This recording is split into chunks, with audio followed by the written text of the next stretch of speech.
Welcome to the Hindu Daily. Okay, let's dive into a really fascinating mix of sources today. We're going from the very core of judicial oversight and liberty all the way to the future of quantum computing. But we're starting with the Supreme Court's January 5th, 2026 order on the Delhi riots larger conspiracy case. A really significant one. This order granted bail to 5 individuals. But, and this is the key point, it denied bail to Umar Khalid and Sharjeel Imam. Right.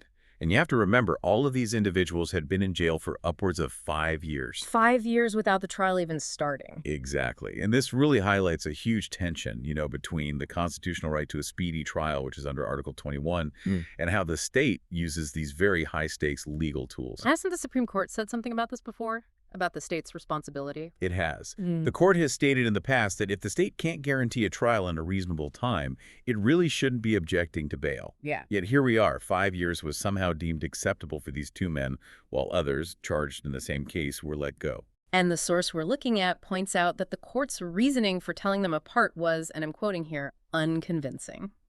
That's putting it mildly. The denial wasn't based on any new evidence or anything like that. It was based on the state's accusation that Khalid and Imam were, conceptualizing the riots? Yes, that they were the orchestrators.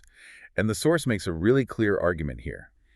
An individual's right not to be locked up indefinitely shouldn't just shrink because the state levels a more serious but completely unproven charge against them. This all seems to circle back to the Unlawful Activities Prevention Act, the UAPA. It does, specifically Section 15 of the UAPA. It defines terrorism using this incredibly vague phrase, by any other means. By any other means. And the source really critiques the court for giving that phrase such a broad interpretation that it could, seemingly include things like chukka jams, road blockades, as acts of terrorism. That seems incredibly problematic. I mean, that broader reading gives the state just enormous unchecked power. It does. It lets them decide which protests get treated under ordinary law and which get the very stringent UAPA provisions. And why is that discretion so critical when it comes to the accused person? It has a direct and I'd say devastating impact on bail. Under Section 43 of the UAPA, bail is just denied if the court believes there's a prima facie case. Okay, for anyone listening, prima facie just means at first glance, right? Basically, yes. Based on the first impression, the court generally takes the prosecution's materials as true at this point. So if you widen the definition of the crime itself, terrorism, under Section 15, it becomes incredibly easy for the prosecution to meet that prima facie standard. So they just present their materials, which might be purely speculative about a conspiracy, and that's enough to deny bail. That's the mechanism. The state claims conspiracy, the law allows for a fuzzy definition of the crime, and suddenly the accused is stuck. And the source gives a pretty stark warning about this. A very strong historical warning. It says the idea of a conspiracy is often deployed to, compensate for a lack of actual concrete evidence. When you can't connect the person to a specific crime. Precisely. And that leads, almost inevitably, to endless imprisonment without trial. The source is really urging the judiciary to apply scrutiny, not just deference, to these sweeping allegations. Okay, so we've seen how legal scrutiny can impact personal liberty. Let's pivot now to global strategy and India's long-term economic liberty. We're talking about the push for critical minerals. A massive issue. This is driving India's whole clean energy transition, and it's become more urgent with China tightening its control over mineral exports. And what's really central here is that India has a clear two-pronged strategy. One, build up domestic capability as fast as possible, but 2, at the same time, secure immediate access overseas. And it seems like New Delhi has been very aggressive with this over the last 5 years. Extremely. We're talking about a multi-continent strategy with nearly a dozen bilateral and multilateral partnerships in the works. And some of these partnerships are already serving as a kind of blueprint. Australia, for instance. Yes, Australia is seen as a very stable partner with massive reserves. Through that 2022 Critical Minerals Investment Partnership, they've already identified specific target projects in lithium and cobalt for Indian investment. Then there's Japan, which offers a different kind of model, more about resilience. A really essential template. You have to remember, after China restricted rare earth exports years ago, Japan built this world-class model based on diversification, stockpiling, recycling, and a lot of R&D. So the partnership with India isn't just about buying minerals. Not at all. It's now extending into joint extraction, joint processing, and even collaborative stockpiling, sometimes in third countries. And we're seeing new frontiers open up as well, right? Yeah. There's a big push into Africa. A very clear push. Agreements are being pursued in Namibia for things like lithium, rare earths, and uranium. And there are talks in Zambia for copper and cobalt. Latin America is also central to this. India is engaging with Argentina, Chile, Peru, Brazil. We even saw Kabil, the public sector company, sign that 200 crore agreement with Argentina. And that was for lithium exploration and development. So if you connect the dots, it's a necessary global sweep. But, and this is a major caveat from the source. There's a but. There is. Securing the raw ore is simply not enough. The source emphasizes that the entire strategy is threatened by one critical choke point. And that would be the midstream processing, the refining of the ore into usable parts. Exactly. But if that's the case, why is India still spending 200 crore on just extraction deals in places like Argentina? Wouldn't that capital be better focused on building domestic processing facilities? That is the key question. The money have to flow to secure the resource base first. That's a given. But the long-term risk, the big one, is the inability to refine it. And China dominates that space. Completely. China controls 80% or more of the world's midstream processing for many of these minerals. So India's strategy has to link the upstream suppliers, your Australias and Africas, to midstream partners like Japan and West Asia. And then finally to the downstream tech creators. Right. If India doesn't build up its own refining capability, even with all those global agreements, it's still critically exposed to these supply chain vulnerabilities. All right, shifting gears from global supply chains to, well, the human architecture that's needed to support all this economic growth. We're turning to the massive systemic gap between education and employment in India. The scale is just staggering. We have over 40 million young people in higher education, 10 million entering the job market every single year. But policy and infrastructure just aren't bridging that gap. Because it's a deeply human problem. It's about so much more than just the skills you list on a curriculum. It's about fear, limited exposure. And crucially, a severe lack of professional networks. This is especially true for first-generation learners. Employers are increasingly looking for these human-centric skills communication, problem-solving, adaptability. Skills that policy often struggles to teach effectively. Exactly. And this is where mentoring comes in as this powerful non-policy tool. High-quality mentoring, it improves career decision-making, it boosts social intelligence, it raises self-efficacy. And the evidence for this is pretty solid. Very. The source cites 15 years of work by Mentor Together that shows this impact clearly. And the data shows it's absolutely vital for equity. I was struck by the statistics on network inequality. It's stark. Fewer than 40% of women with advanced qualifications even participate in the labor force. And then you have LinkedIn data showing the median professional network for men is 8.3 percentile points higher than for women. That's a huge structural barrier. So for a young woman like Bindu, who the source mentions, secured a job through mentoring. That mentorship is providing not just advice, but access. Access to the very networks that are systematically denied to her. So it's an enabler for entry, for retention, for progression. All of it. Precisely. And the argument is that this needs to be formalized. It needs to become a national architecture. The government should set the policy structure. Corporates need to mobilize their employees as volunteers. Like the LinkedIn Coaches program, which supported over 1 million young adults. A great example. Yeah. And researchers need to constantly test what's working to build evidence-based curricula. Mentoring isn't some, optional extra.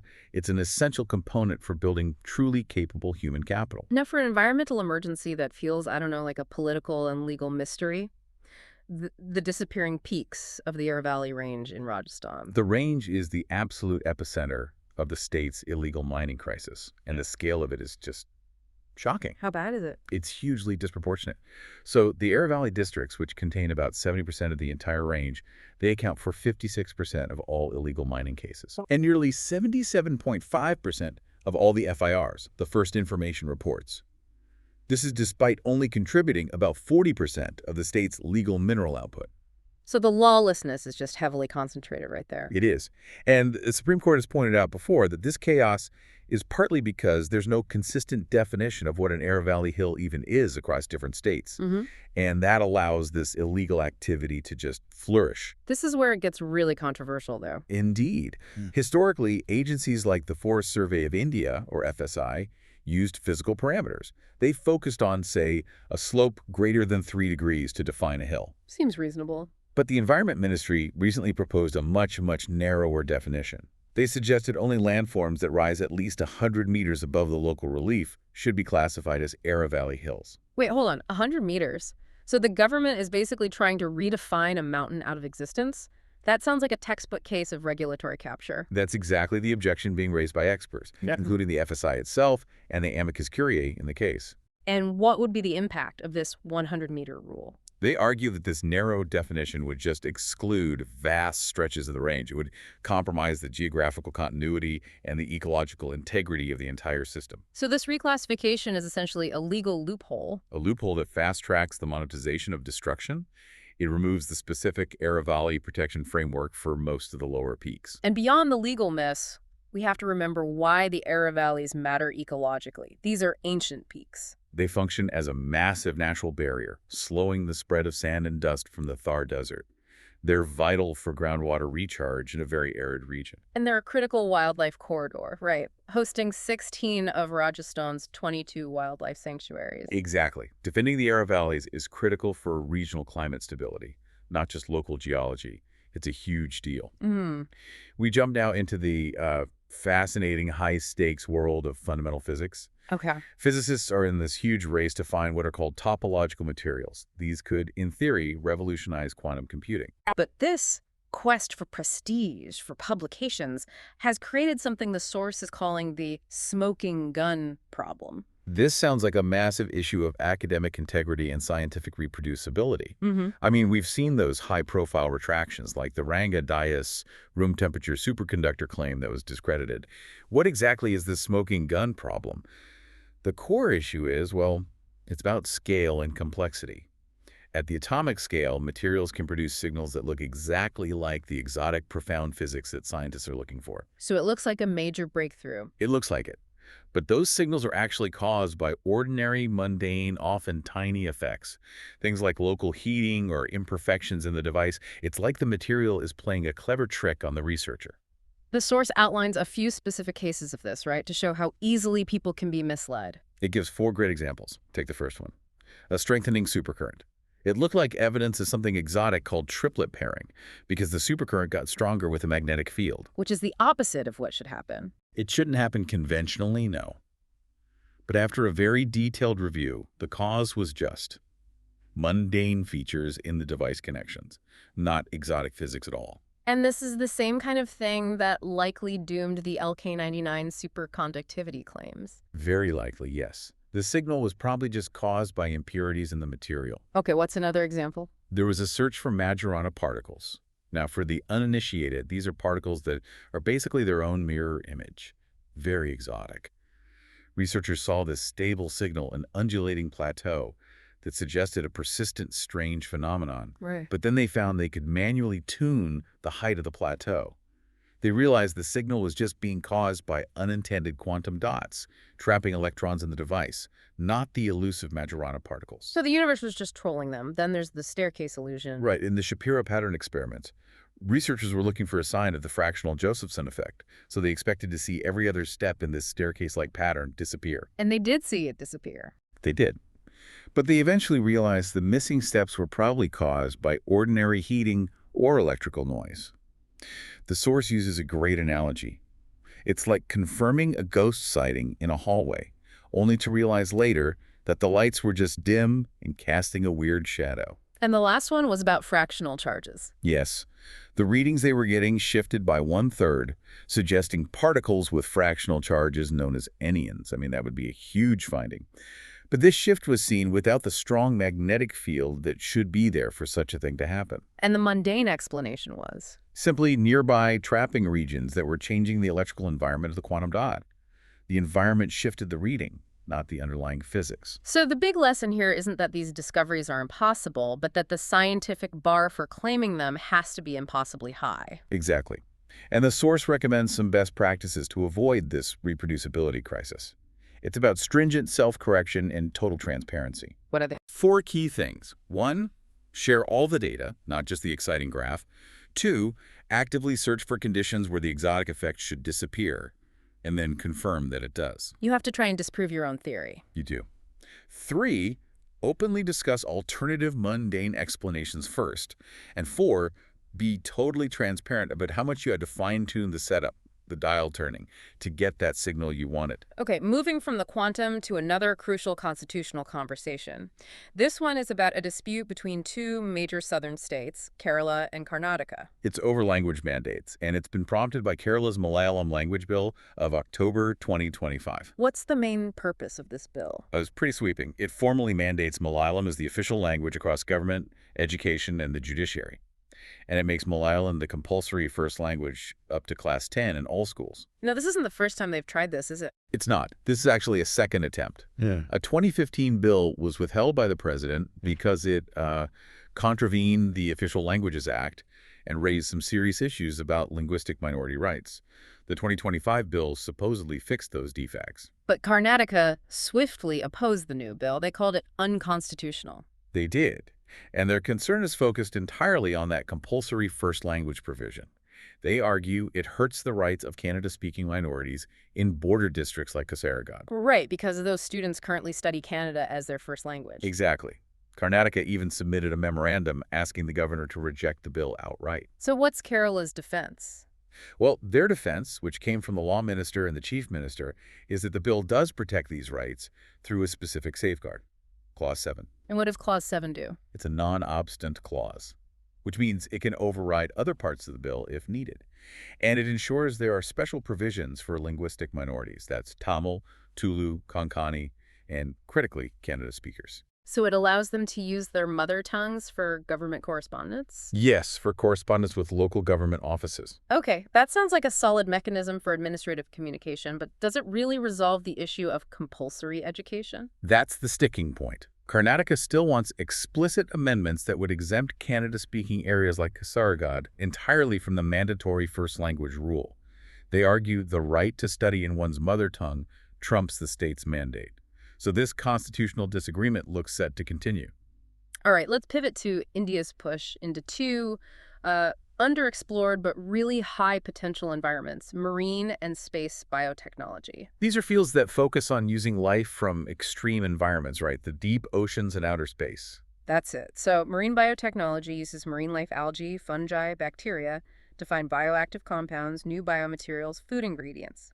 These organisms have evolved under really unique pressures, so they're chemically distinct. And space biotechnology. That's about studying biological systems, like stem cells or drug discovery under microgravity and radiation. It's absolutely vital for any kind of long-duration space mission. Both of these seem strategically critical for India's future. I mean, our massive coastline and exclusive economic zone offer huge, untapped potential for marine biomanufacturing. It does, and that reduces the intense pressure we put on our land-based resources. And space biotech is obviously essential for managing food and health for future human missions. So where does India stand right now? Well, despite initiatives like the Deep Ocean Mission and BioE3, our domestic marine biomass production, things like seaweed, is incredibly low. It's around 70,000 tons a year, which means we have to import key components. And private sector participation is limited. Very limited. And you have global leaders like the EU and China who are way ahead in marine tech, and the U.S., with NASA, leads in space research. So the takeaway is that the early movers get a massive advantage. They do. India really needs a dedicated, comprehensive roadmap now to avoid what could be very slow and fragmented progress. Finally, let's turn to the high-stakes world of finance and the rise of what the source calls the Two-Crore Quant trading club. We're seeing these just massive starting salaries. The recent Euro 2.5 crore offer from Optiv to an IIT Hyderabad student is a great example. And this isn't just a blip anymore. The source says offers above 1 crore have tripled between 2021 and 2025. Right. And to understand why these firms, Jane Street, HRT, Da Vinci, can pay this much, you have to look at their proprietary business model. This is quantitative trading, QT, and high-frequency trading, HFT. Exactly.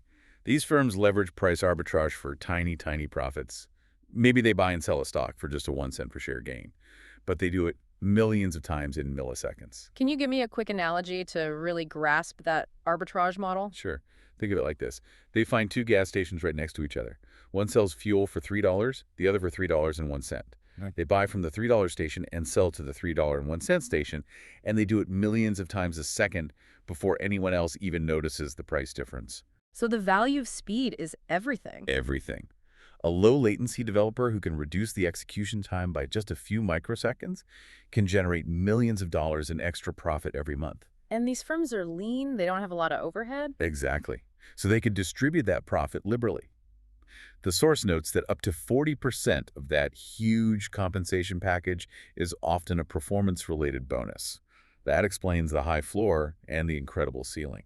They're competing for very specialized human intelligence. Fiercely, they recruit heavily from top institutions, looking for deep, specialized knowledge in algorithms, low-level systems, probability, linear algebra, and game theory. And they prefer fresh graduates. They do, for what they call out-of-the-box thinking and unburdened computational minds. We should probably add a reality check here, though, for anyone listening and planning their career path. A very important one. While the international offers can top 2 crore, the domestic postings are more in the range of 60 lakh to 1.2 crore. And the pressure must be intense. Unbelievably intense, often leading to potential burnout. But the contrast is stark. As AI shrinks traditional entry-level IT roles, the demand for this specialized, high-end, quantitative human talent is only getting bigger.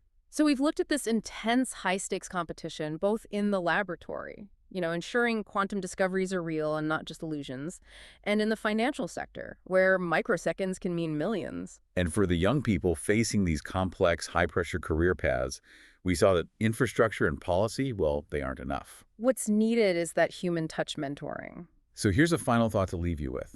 How can India ensure that the students stepping into this high-octane Euro Crore Club are not just technically brilliant, but are also mentored enough to navigate the intense pressure, the ethical tightropes, and the long-term career demands of these incredibly demanding fields? Thank you for listening. If you want to provide suggestions, please contact on the Twitter handle given in the episode description. As always, we are eager to hear what our listeners want to be informed about. We wish you a great day.